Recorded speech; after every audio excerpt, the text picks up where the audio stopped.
¿Cómo está? Hey, I don't know where everybody else is, but we're going to get started. We'll give one more minute. We're going to get started. See? Thank you for coming then. Thank you for having me. Okay. Why Jim here? Well, we're excited to come tonight, but you know what? It's crazy times. Oh, hey, Donna. Welcome. Open up to Joining to send love to everyone and support and strength. Thank you. Yes. Lily, I'm leaving soon to go do a briefing, but I wanted to send love and safety and wishes for love and safety and success for the soldiers, and everyone should be safe. I mean, we had a great story today on Yishuv. One of my daughter's teachers, her son was south. He got shot in the neck and the bullet went in and stopped right before the artery. And thank God he's out of surgery. He's totally okay, recovering, and thank God. So miracles are happening, which is always good to know we're not, that's why we're here today, because we're the agents, we're the FedEx agents of this victory that we're going to have. So we all get to be FedEx agents, but the victory is coming from God. So no matter which efforts we're making that are successful, we know that they'll be successful then through someone else today, and we just keep plugging away and we keep making effort, and success is coming. And I just feel that more and more every single day, that that success is coming. But the reason I know it's so important that we keep having these classes is we feel like we're doing everything we can, but then we get scared, right? Who's been scared? Scared. And we get scared, and in the moment, all that fear comes in, and our bitachon whoosh, evaporates. And we think that it's this terrorist group or this threat, or gosh, the whole economy in Israel. We're learning Shaar Bitachon also about money, right? The whole economy in Israel is right? What's going to happen to my job, my husband's job, our bills, all the therapy everyone's going to need? What's going to happen next? And you forget that today, I cooked soup for 25 people. And my kids used my kitchen to cook for soldiers twice today, and they didn't have food at the base, and everybody threw together ingredients until, they could cook for them, and they got it to them. And so we have what we need today, and we had what we needed yesterday, and we had it all the yesterdays until today. We've had everything we need. So we'll have what we need tomorrow too. That doesn't mean that the fear doesn't come, and that the news, and also the fact that this isn't a one-day thing. So we're on page 64 of the Shaar Bitachon, and I'm just going to read the bottom part, and then we're going to start the next section on 65. We talked about that if there's only one person who is able to help him or cause him harm, and he's forced to rely on him alone, because he does not expect to be helped by anyone other than him. Do you have headphones? Similar, someone else is here who's not on video. Welcome, but please mute yourself. Similarly, when a person feels that no creation can either help him or harm him without the permission of the Creator, may he be blessed, this will cause him to cease being afraid of other people causing him harm, and to cease relying on them to help him. Instead, he will rely solely on the Creator, as it says, do not trust in the princes, do not trust in the sons of man who have no salvation. And this is so important when we are so grateful. I'm wearing my Bears hat tonight because the NFL is doing a minute of silence for Israel, as they did in every single game with the Israeli flags. We are all football all the time in my house. We have it on 24/7 in the evening with no news allowed. We're watching football games, and it's appreciated. What every country who's pro is appreciated, and they are amazing agents of God's salvation. And every horrible person who writes horrible anti-Semitic things on the internet or in person or marches, they also can't hurt you without God's permission. And so if we have a beef, it's with God. And it's with saying directly to him, hey, I see all these threats out here. They're just showing their true colors. Those threats have always been there. He's been protecting us this whole time in Israel. That is so clear that the hate has been there this whole time. But the fact that there hasn't been this till today is because we've been protected. And so it's like every time you feel that fear, oh, what's going to be tomorrow? What's going to be tomorrow? I have to say, I got triggered in the car. I was taking someone gave me a ride today. And he's a soldier. He can't tell me what he does. One of my friend's husbands. And he was home for a few hours and he's like, oh, the worst is yet to come, Lily. You don't know. The worst is yet to come. Like, this is not going to be so fast. And all of a sudden I came home and it was lunchtime and I finished lunch and I felt like I hadn't eaten anything.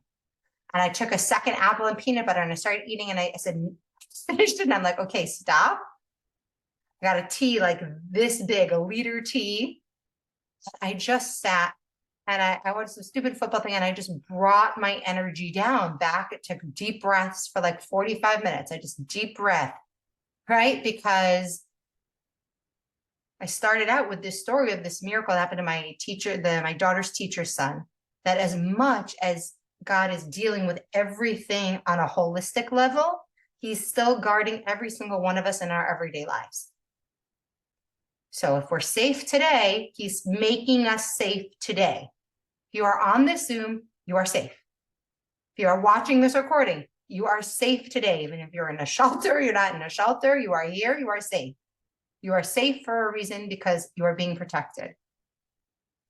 And it's so important that as this progresses, that we're not looking for the approval of everybody else, and that we're doing what we need to do on a personal level, on a national level, and that we have our eyes on how many acts of kindness, how much charity, how much thoughtfulness and emotional regulation can I put into myself so that I'm a kind person, not just to the world at large, but to the people closest to us, which is the hardest thing we're going to deal with over this period of time. The people closest to us around us, while we're triggered and they're triggered. How are we going to behave and have shalom bayit? Because good things are coming, right? Let's continue. Page 65, we're really going to start the new section. Even when a person is helped by somebody, right? Thank God we are receiving so much help and acts of kindness worldwide. That helper is a messenger of God who orchestrated that he be the one to help the person in need. That is what the verse means when it says, who has no salvation? The salvation is not attributed to him, but to God. In order for bitachon to be strong, the person must realize that no one other than God has any power over him. And that includes us and the acts of kindness we want to do. Sometimes you might really, really want to be kind to the people around you, and you're really putting your best effort in and you're not successful, okay? We also need God's help just to be successful in our everyday lives, to be calm, to be kind in our big things that we're doing and in our small things that we're doing. So the sixth quality, we recognize the great kindness that God bestows on people and how he began to be so kind and good at the very beginning, from the formation in the womb of his mother. We did nothing to deserve being born, right? And yet the fact that every cell in your body is in the right place and that you were formed healthy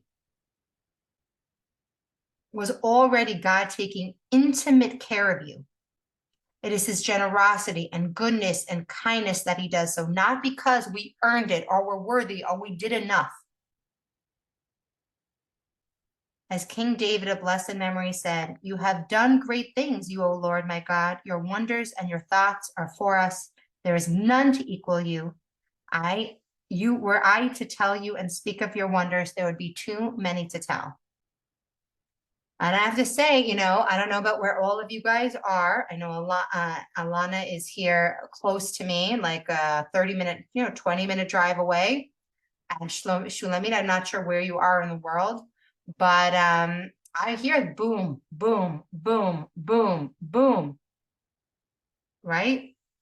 And it's remembering that this is all London. This is all that we're going to be okay. The seventh quality.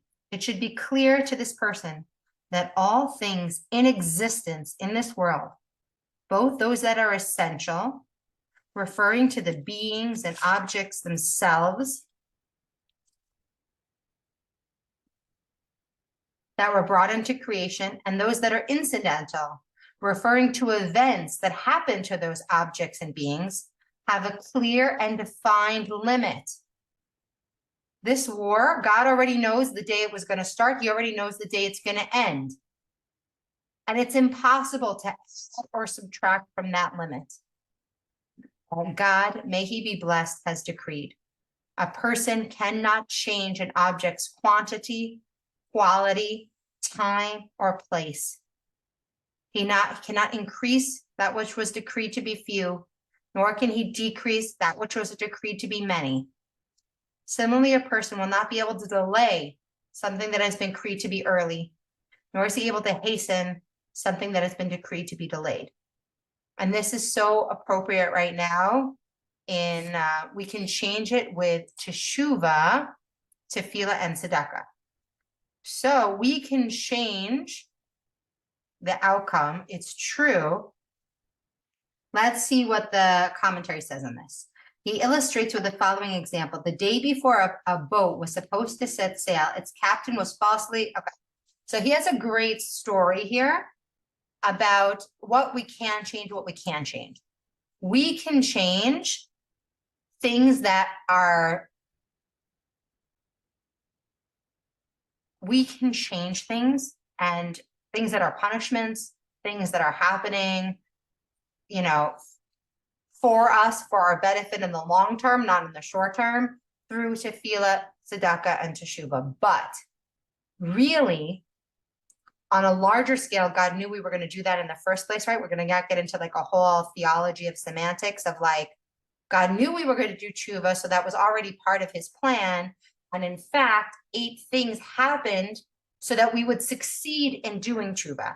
Because one of the things he talks about in the gate of trust again and again and again is like, you just said, the charity that you gave, he allowed you to give so that that person would be helped. Like it takes 2 people, a person who's going to be helped and a person who gets the opportunity to give. And you have to have both for that tzedakah to go somewhere, to happen. Teshuvah is something that's internal. And so then also it says that we need God's help. We have to have the intention to do tshuva, but then it takes a lot of reflection and action. And how many times have you wanted to do tshuva and you just never were successful to do something about it? And then all of a sudden you read the right book, or you hear the right class, or you have some insight, and all of a sudden you're able to come over that block. That was God helping you through sending agents. So he's a good story. Illustrates this with the following example. The day before a boat was supposed to set sail, its captain was falsely accused by a ruler, thereby delaying the voyage. During that period, pirates wreaked havoc at sea. So when the boat finally set out, the crew, fearing the terror, took a different route. That new route caused the boat to crash into the rocks. All the passengers drowned, and the sea carried a case filled with treasure to the shore. At the same time, the ruler of a different city falsely accused a righteous person of wrongdoing, caused the latter to flee to the seashore, and at that very moment, the case with the treasures floated to the shore. The righteous man took the case and consequently was able to support himself for the rest of his life while he was on the run. And the initial case of the righteous man's livelihood was the first ruler's false accusation. Had the captain set sail earlier before the pirates began their terror, he would not have traveled to the dangerous alternate route that caused the ship to crash. The second cause was the pirates wreaking havoc at the very time. The third cause was that the case happened to float away from the boat and not sink, and that the sea's current pushed the case to that specific shore. The fifth cause was the ruler's accusation against the righteous man at the very time. And the sixth cause was the righteous man's decision to run away. The seventh cause was his decision to run at that very time to that very location on the shore. None of these things happened accidentally. Rather, God in his wisdom coordinated that everything happened in its time and its place. Not only was the drowning of the crew and breaking out of terror at sea all by divine decree, but the simultaneous coordination was also effected through God's wisdom to execute his will and decree. Understand this, for it is deep, and this is the author's intent. So we are all part of an ultimate good. Every good thing that we're doing is part of an ultimate good, and we are responsible for our choices. If we do something bad, also we're responsible to do teshuvah for that, but we made ourselves open for it to be an agent of something bad happening. We don't want to do that. Yeah, go ahead, Alana, you had a hand raised? Not to me, somebody else. Okay. Does that make sense, Shlamit? I'm just interested in what you were saying before, if that makes sense to how you're absolutely right. We can change things, but the thing that we're going to do, God already knows that it's part of his coordinated plan. So that's why it's so important that we are saying all the prayers that we're saying and that we're doing all the good that we're doing, because without our effort, we don't get to be the one to be that agent of good. If our phone call causes something very good to happen, or me making soup causes someone to be kinder to their kids, or the phone call you make to your friend calms her down for 5 minutes, or the phone call you received, or the thing that you did, that hug that you gave somebody, or that parak of Tehillim that you said could be saving a life. And it's part of the divine coordination that you are going to have that time, but you have to take that opportunity to do what's important. A person has no control over how long he will live, or how much money he will earn, or when something will happen. Everything is in God's hands. Although a person often seems to have influence over what will happen, it isn't really true. As the author continues, that which does happen in this manner has been decreed by the Creator from the beginning of creation. Although sometimes we do see new, strange, and unexpected things, those things were also decreed by God from the beginning of time. God is the ultimate and only cause. Simply all prior decrees of God that were in the foreknowledge of the Creator were decreed in such a way that they would have direct causes for their occurrences, and those causes would have prior causes. However, someone who doesn't contemplate the manner in which the world is run, when seeing a change in reality, will think that it is this new cause that forces the change in reality, and that their being is turned over, right? That could not be more relevant. Our whole life is turned upside down. And we think it's this one thing that made it happen. But the truth is, this one thing is too weak and insignificant to be the reason for such a significant change or transformation. Just like a single grain of wheat produces 300 ears, and each ear of grain has 30 grains, so that each one grain is therefore the cause of 10,000 grains to be produced. It is not apparent to a person's mind that the grain itself is too weak to be able to produce such a massive quantity. The same applies to all other seeds that are sown and planted. It took so many decisions and choices from so many people across the globe for us to be in the position we're in today. With bitachon, we have to believe that this is for a better purpose, that what is going to come out of this through our efforts, through our prayers, through our acts of kindness, through our victory, is going to be for the ultimate good. I hope for the coming of the Mashiach, the Messiah, and the capturing of all of Israel, and, for an ultimate good.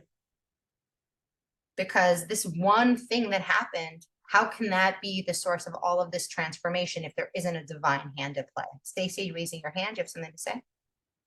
Yeah, I just really, really, really feel like this is the period of time. I feel like we're really getting into the period of time that it talks about before Mashiach comes. I really, really do. I think that this is it. And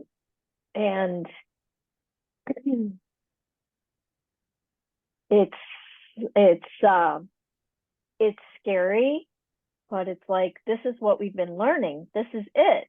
This is what is going to happen. If we believe it, we believe it. If we don't, then we're just like, we've been playing lip service all this time. But there's going to be a destruction. The world is going to, it's going to be bad. And this is the beginning of the real bad. This is it. It's hard, but it's also, remember, like, that it's going to be really good too. And, I don't know how it is by you guys, but here, I can't tell you the million acts of kindness that are constant. Yeah. And thoughtfulness and frustration and hard things to grapple with, and faith. And like you said, you can't just pretend to do it just because that's what your community is asking you to do, right? Oh, I believe in God because that's what all Jews do. Like, you have to really believe today. You have to choose to see it. No problem.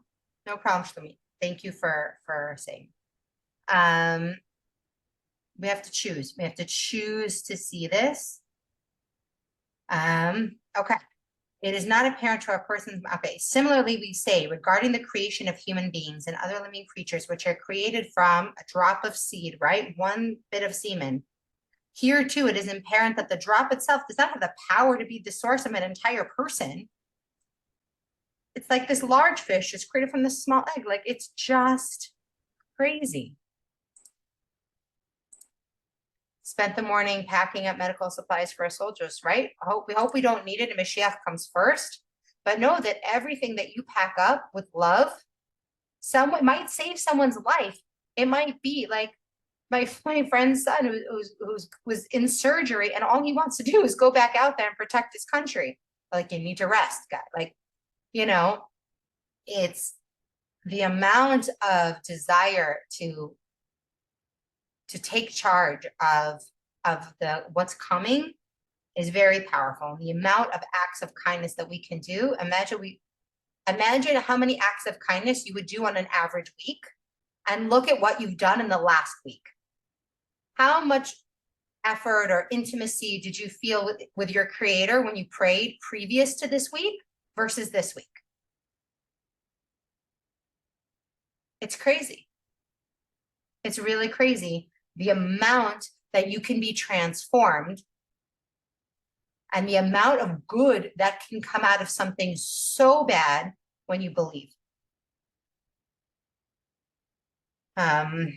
It therefore follows that when a person feels stressed because of his financial needs and the like, okay, sorry, I skipped something here. Although created beings seem to have power to change the quantity and quality of other creative beings, right? It feels like when I send something, I'm affecting somebody else. In truth, everything is a result of God's will. He created beings that seem like the cause of the changes that we witness as agents that God uses for that purpose.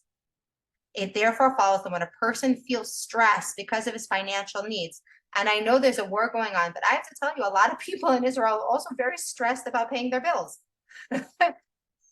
I know a beautiful, wonderful person who called up and called our yeshuv and said, who can't pay their grocery bill because no one's going to grocery stores. We're all shopping at these smaller stores, which are much more, not trying to price gouge, but things are more expensive in a smaller store. And they asked, who can't pay their grocery? Who has like a big grocery bill there on credit that isn't paying? And just paid it for them anonymously. I don't know who it was. It wasn't my bill, but it was, these are the kind of things that are happening. Because there are people who are scared, right? And his financial needs, and he overexerts himself and his efforts to provide for himself, but it's due to a lack of understanding. Got to run into it. So somebody who's running out to try to get a second job as a pizza delivery person right now might not be the smart, like that might not be where you're needed, right? Like you might need to be with your family and have to trust that the money's going to come from somewhere else. It can't come from your spouse at this moment.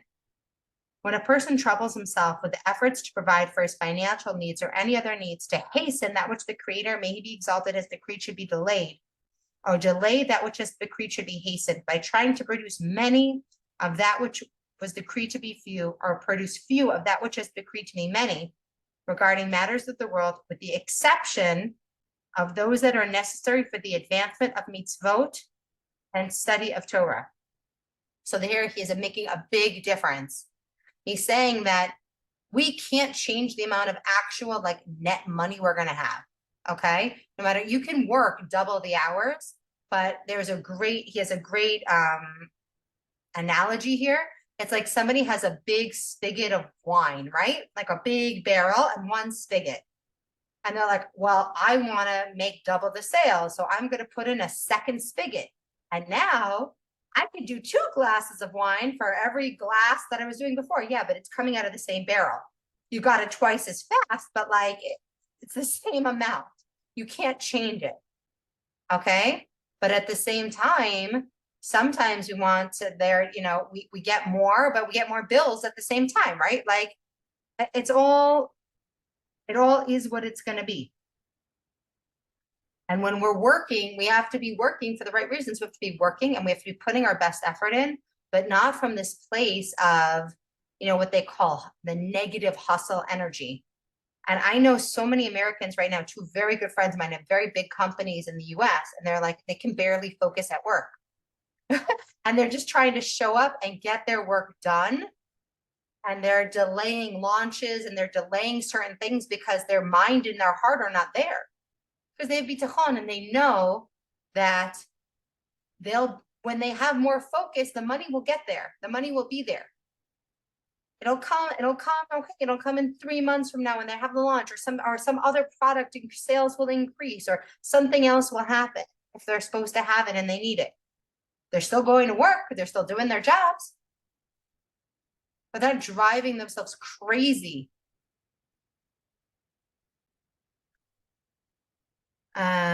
Okay.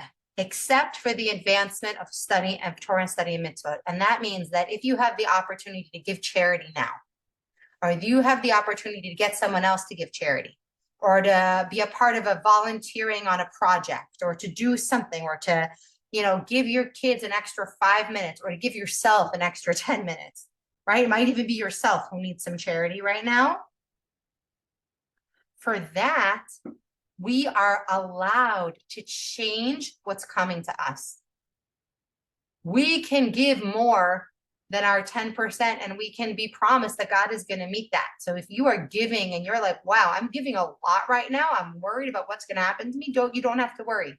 That's the only thing you can change, is what you're doing with your time and what you're doing with your money for mitzvot, for chesed, for compassion, for healing the sick, for saving lives, for helping people who are, not eating or not adding access to medical care or access to whatever they need right now worldwide. These are important things, because who knows what was already decided at the beginning of creation, all that is going to be. It is due to our lack of understanding of the inherent goodness in which God conducts himself with a person, because in truth, everything God does is for the person's good. Trigger warning right now. There's a beautiful story about mother who put her twins in the safe room and her husband, and they stood out front and they fought to the death. And those twins and the terrorists left the house, and the twins were discovered and saved 16 hours later, baby twins. That story sits with me so much in this quote. God loves us more than we can imagine the love of the most desperate parent. More than any love or sacrifice or imagine that you can think you love somebody. So if that's who's on our side, no matter how bleak or fearful we get, we know we can still trust, because he's standing outside that door and he's going to protect us. If God had decided that a person will have something at a given time, it will come to him at that time without his need to worry or overexert himself. He will not be able to make it happen earlier by exerting himself. Similarly, if it has been decreed that a person will receive a certain amount of money for his livelihood, it is not in his power to change it. That doesn't mean you don't have to put effort in, as he's going to say again and again and again. We're talking about people who sacrifice their entire life for the dollar. And if anybody needs to look at their life right now and be like, wow, you know, I'm so happy that like, I'm not so obsessed with every single moment of work that I can take a minute and say to Helen, or I can take a minute and, you know, do an act of kindness. But when we're so obsessed with the next million, the next dollar, the next vacation, he's not talking about what you need. He's talking about when we're going for more. You're supposed to be exerting yourself till you have your needs met. We're talking about when you're exerting yourself and you're exerting yourself and you're exerting yourself till you're run to the bone, and it's hurting your relationships and it's hurting your life and it's hurting your family because you're running after money. That's what he's talking about when he talks about overexerting. And maybe we've all had times or people in our life who've had that kind of energy where, you know, that classic American song, right? The son wants to play with the father, but he's too busy, he's too busy, he's too busy. And then the father's older and he has all this money and the son doesn't want anything to do with him, right? Like, this is what he's talking about. Regarding those worldly matters that are necessary for the purpose of learning Torah and the observance of mitzvot, the person is required to make extra effort. And that's because when it comes to the service of God, we have the principle that everything is in the hands of heaven aside from fear of heaven. So when you have extra time and you're like, gosh, you know, for me to make a meal for somebody else, or for me to comfort that child right now, I don't know if I have it in me. I don't know if I have it in me to say something nice to that person who's suffering. I don't know if I'd have it in me to make one more phone call, to get one more act of charity. That's the effort that is the most praiseworthy thing, when you push yourself also to take care of yourself. There's so many women now who are not eating at all. They're going all day without eating, and they're eating very poorly in the evening, which is why I started this soup program to send as many soups out to as many women as possible in the evening. And I can't tell you the WhatsApps I'm getting back about how a bowl of soup in the evening can warm the soul. Because when we put good food in our body and when we take care of ourselves or we take care of another person, everything is in the hands of God except for those things, except for the way we behave, except for our, you know, midot, or our character, what we do with our tongue. Okay. We're going to finish this one part. If God decided, okay, however, regarding this man mitzvot, okay, fear of heaven, God gives a person free choice regarding these matters, and it follows that he can and should make extra effort. This concept is already being alluded to by the wise man when he said everything has an important season. This is from Ecclesiastes, Kohelet, very famous quote, right? There's a time to cry and there's a time to laugh. There's a time for every matter under heaven. His intention, and he lists 28 different things that there are set times for: a time to give birth, a time to die. And he says a time for war and a time for peace. A time that fate will overtake them all, meaning the coming of Mashiach. And this verse cites as support that a person is not able to hasten that which has been decreed or delayed, because everything has an important season. And he also says the highest over him, the high waits, and the higher ones over them. The ways in which the Creator upholds decrees are too hidden, too deep, and too loftiest for understand. And all the more so are we not capable of understanding all of them. As the heavens are higher than the earth, so are my ways higher than your ways, and my thoughts higher than your thoughts. Although there appear to be changes in nature, it cannot be said that God changed his mind, so to speak. Rather, at the beginning of creation, he decided that nature would change according to his decision at that time. As support for this super rational concept, the author quotes the verse, "So are my ways higher than your ways." And this is why right now I get very upset if I hear anybody say, you know, the Holocaust happened for this reason, or this thing happened for this reason. No, we can't know. We cannot know. But one of the things, a very good friend whose grandparents survived the Holocaust, and every single one of their grandchildren lives in Israel, and they were alive to witness it after the atrocities that they saw. And they said they had a huge thing of dancing on one of these hilltops. And he said, when I was in the camps, I could not imagine that this would be my grandchildren, would be dancing and all living and thriving in Israel. And I'm going to end just what I'm going to say today before I open up the floor, is that that's what our future is going to be. Is they're going to be so incredibly precious that we're going to be like, in this moment, I couldn't even imagine how miraculous the good that's going to come is going to be. And I'm going to open up the floor and let everybody kind of share either something about trusting God that you've had an experience with, something you want to share on this topic. Just it's our time to support each other and to make it real for yourself. Stacy. First, I was meaning to ask you, you told us about, this is a little tachlis stuff, but Roy Chaim Ben Naomi Miriam, that's a Yes. friend of yours? He's Yeah, a Chayal, right? my husband's best friend's son. I mean, my friends too, but yeah, he was killed. Okay, so I've been davening for him. Also, if anybody has a list of the hostages that they know someone is actually compiling a list. Yes, I do. I have one. I'm gonna, if you get my details Put it in the from WhatsApp Lily, chat. I can Put send it it in the around WhatsApp. after. Yeah. Yes. Okay, Lily, you've got my Shulamit. details, don't you? You've got my WhatsApp. Shul- Yeah. Yeah. Shulamit, Are you in the group? I'm on the group, yes. I'm not So, going to yeah, be you able can to put come it to in everyone our because I'm WhatsApp on group. I'm on London time. But Yeah. yeah, I'll put it as soon as I've got it. I'll put it on the London group. What we're doing is we're just handing out names to each person, so each person can adopt one and say, or you can just say for all of them. It doesn't really matter. There's no rules right now. Right. Just I'll get all the It's names and what put I'm them out. trying Yes. to say, Shulamit, is there's a name on there that was omitted. It finally got added, but it got added wrong. And okay. I just got a text from his mother specifying what his correct Hebrew name is. So I Thank will you so put much. it. Send it to me and uh, I'll send it to the source of whoever sent it to me. And she'll try and Perfect. get it on all the other ones. Guys, see, that's Perfect. a bitachon moment right there. Do you see how she knew two Yes. people I on knew the it. Zoom of how I many knew it. people who are also I knew not on it. video Yes. knew the exact person who's the mother and knew the person who's in charge of the list. Correct. I knew that. And I'm getting the chills. I knew this was going to happen. And I'm so grateful. Thank you, Shulamit. Thank you. Well, you're Thank more than you. welcome. I'll do what I can. All I've got is the person who gave it to me. So, but she's my sister, and she's married to the rabbi of a very big shul in London. I'm sure they know the source. So Okay. Do you want the and list that was, you want the whole list of the hostages?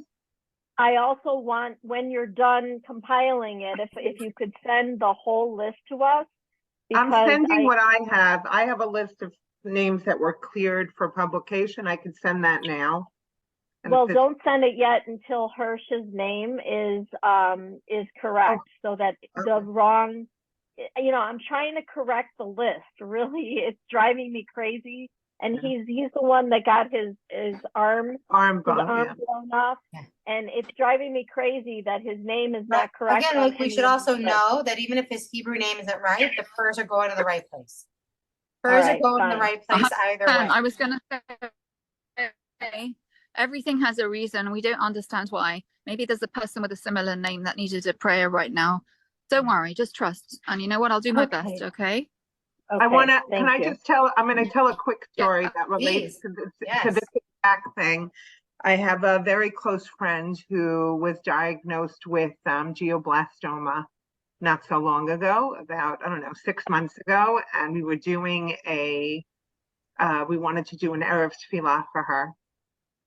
And her name is Gita Pesha Bat Masha Rachel. And they accidentally printed out Gittel Pesha Bat Masha Rachel. And I called her and I said, don't worry, we're going to switch the name.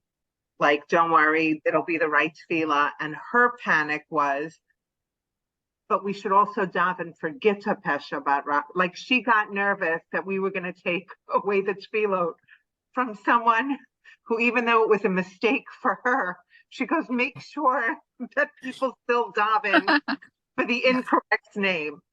So tefillot are always going in the right place, I think. When my brother was sick, I don't know, we all had lots of questions. And one of the things that the rabbi said with what you were saying, Lily, about how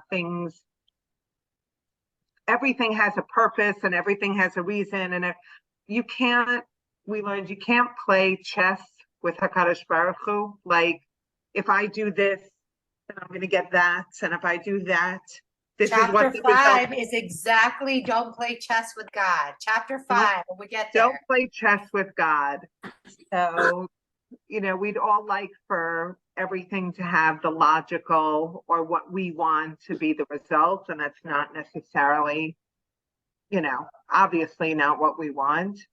But you still daven, because at the end, I heard also, you know, peace, love, and carrots.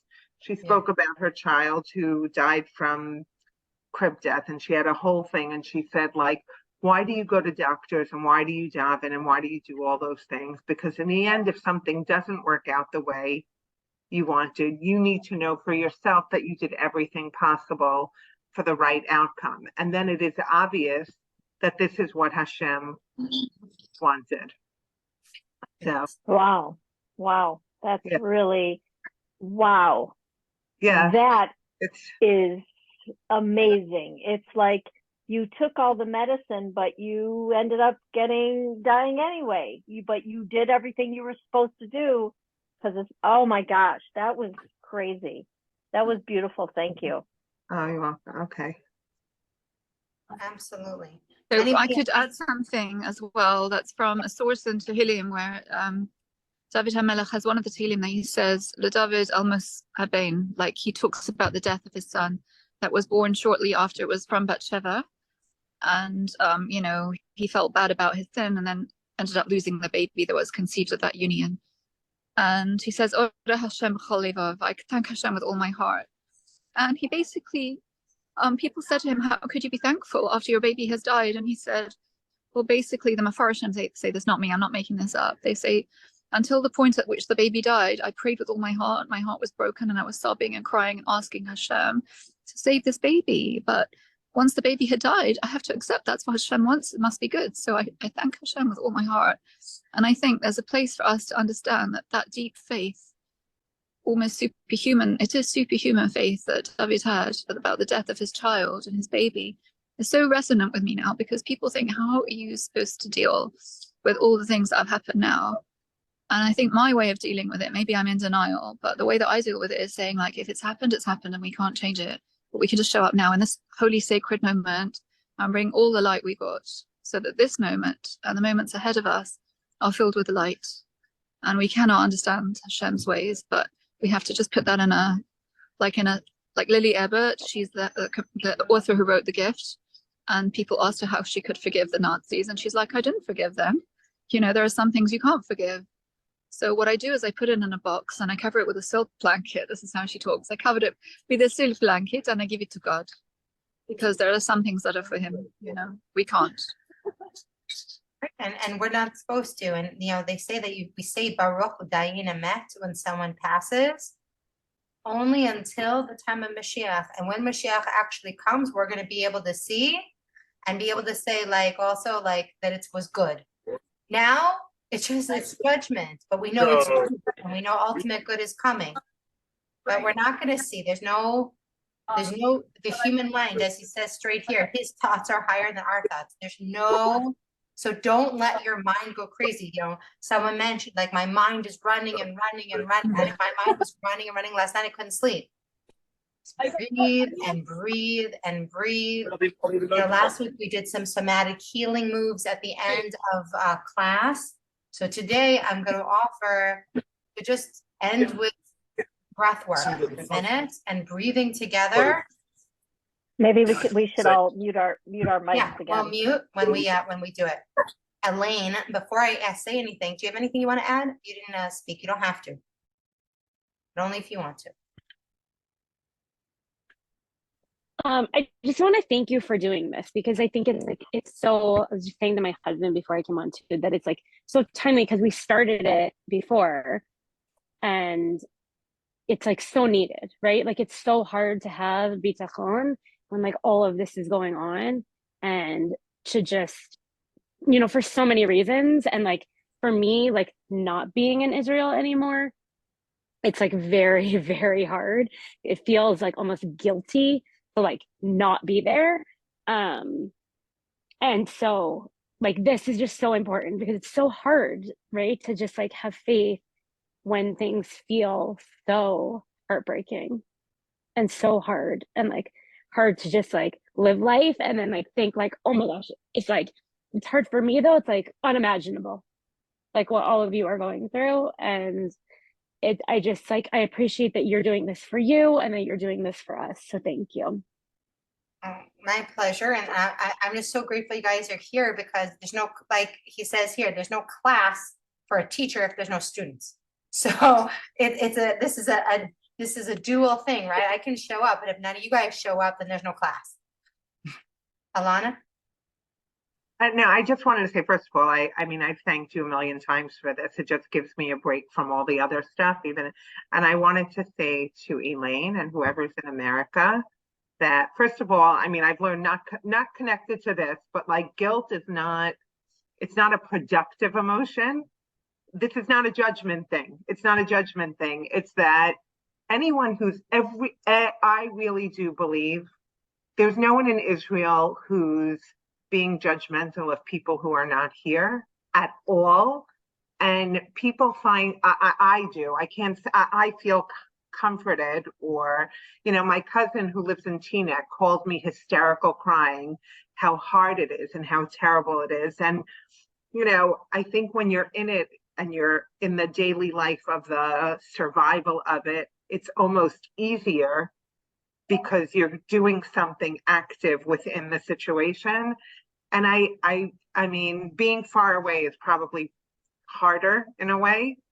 And just know that, like, even being here and connecting with people here, it's very helpful. I mean, I think I take it. I find that all the davening and all the initiatives and all the people who are thinking of us here is, I find it very comforting and helpful. And, you know, every single person, I really do believe this, every Jewish person in the entire world, no matter how physically far they are from here, has their own specific job in this big mess. You know, I can't be in a tank on the front lines like my son. Like, that's, I mean, it's not going to help. So, and he is doing, let's say, a more dangerous job, but everyone has their part in this. So just know you're doing your part from where you need to be. 100%. I really believe also, especially we're talking about money here, that all the money of the Jews globally that's coming into Israel, like everybody had to be where they were to make the money they had to make to get the money to Israel at the exact moment, like the treasure that needed to land in the guy's lap at the exact right time. So you're where you're supposed to be raising your kids away. Like my poor nieces and nephews in Muncie, my cousin told me that my sister-in-law told me they were outside a store and all of a sudden there was a siren and the kids jumped down to the floor. They thought there was going to be a rocket, as if they were in Israel. Like, we're one body and one soul, all the Jewish people, no matter where you are. They're in New York. There's no rockets in New York, but they heard a siren and their heart was so much with us in Israel. They were like, they must be shooting at us too.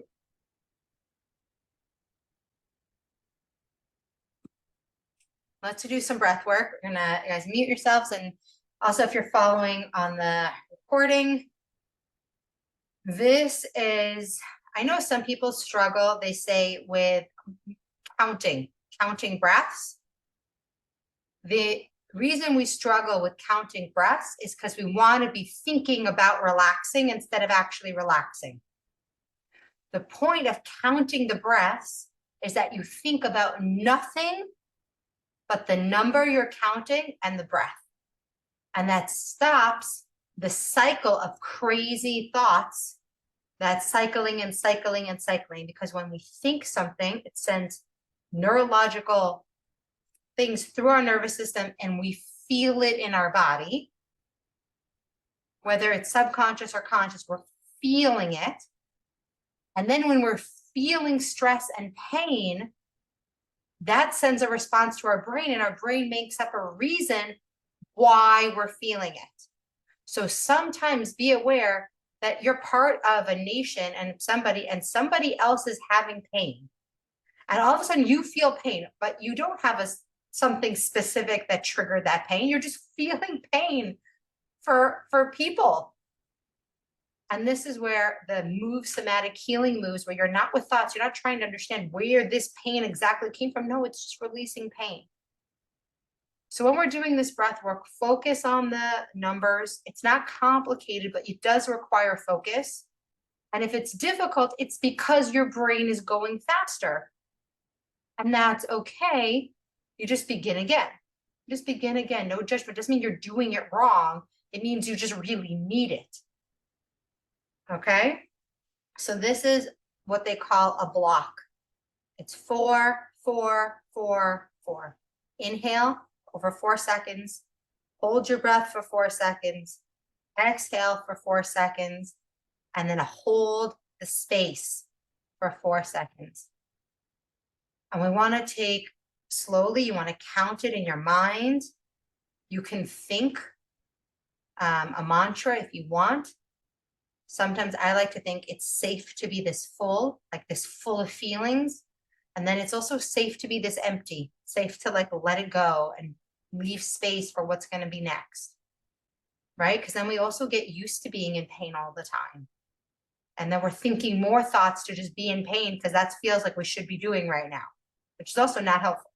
It's like guilt, like Alana said. Okay, so we're going to start together. 1, 2, 3, 4. Hold. 1, 2, 3, 4. Slowly release.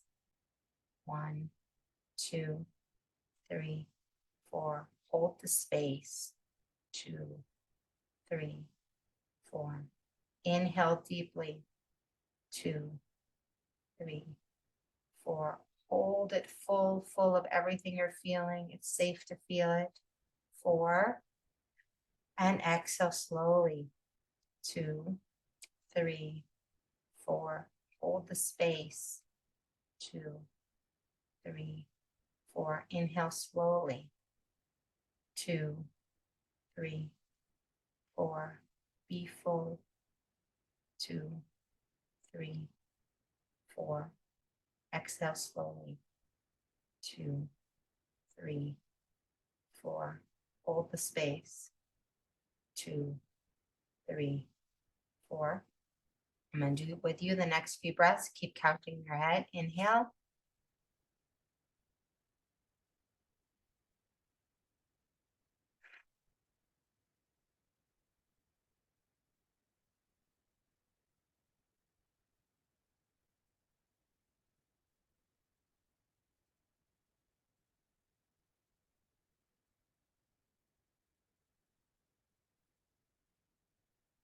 You feel your body start to shake or tears start to come. That's part of that emotional release.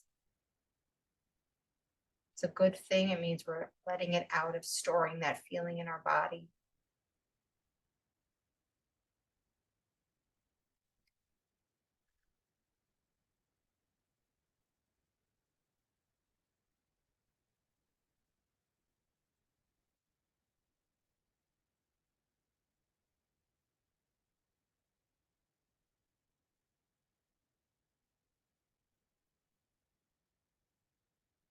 Three more breaths.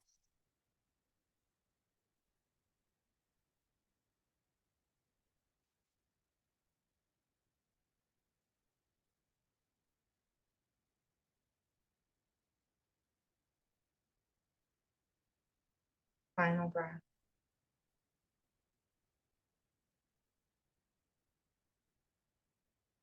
And take a minute with the feelings that you're feeling and just send them up to Hashem. And if you're whatever came up, you know, like she talked about, wrap it up and send it on.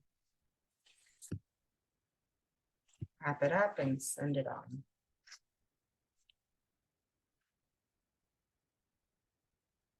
Thank you guys so much for coming tonight. And next Sunday, feel free to share. You'll get the recording in your email. It will also be up on YouTube. Feel free to share it with anybody to whom you think it would be helpful and invite anybody to our class. Keep growing it. Next Sunday night, same time, same place, same space, and I will see you there. Thank you so much. Have a good day. Bye.